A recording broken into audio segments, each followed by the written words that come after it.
Do you feel like your experience on the show has changed your views on love and how you went about everything this time?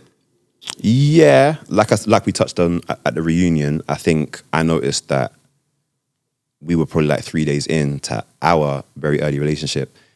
And I felt like we were already having like quite profound conversations about like, oh, what's your outlook on raising children in this way? Or like, what are your goals for the future? How do you view, like even down to like social and political issues, I feel like we're having those conversations early without actually having to sit down and say, I want to ask you these questions. Yeah. We kind of fell into a natural rhythm of doing that.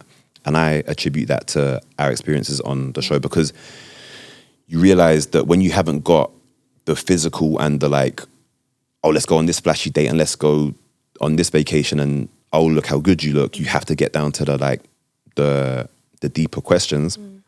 So I think, and it makes you realize that half of the stuff that people talk about and do on dates is bullshit, and it's not going to hold you in good stead for the future. You need to, because I know people that have dated people for 9 months, even a year, based on like flashy, fun dates and just having good vibes. And then a year in, they realize that they have completely polar opposite views on something really, really important, like just fundamental things. Yeah, exactly. Politics, and it's like, that's, religion, politics, how you religion, want to raise race, children, whatever. yeah. And that's gonna tear them apart eventually. So Yeah. it's like having those conversations early stops you from wasting time. Yeah. And I think we were having those conversations early. And again, when we in the long distance portion of our relationship, we were being more intentional with our communication, our time. Yeah. So I think some of that's just down to us as people anyway, but I think a lot of that was because of Love is Blind. Yeah, I agree.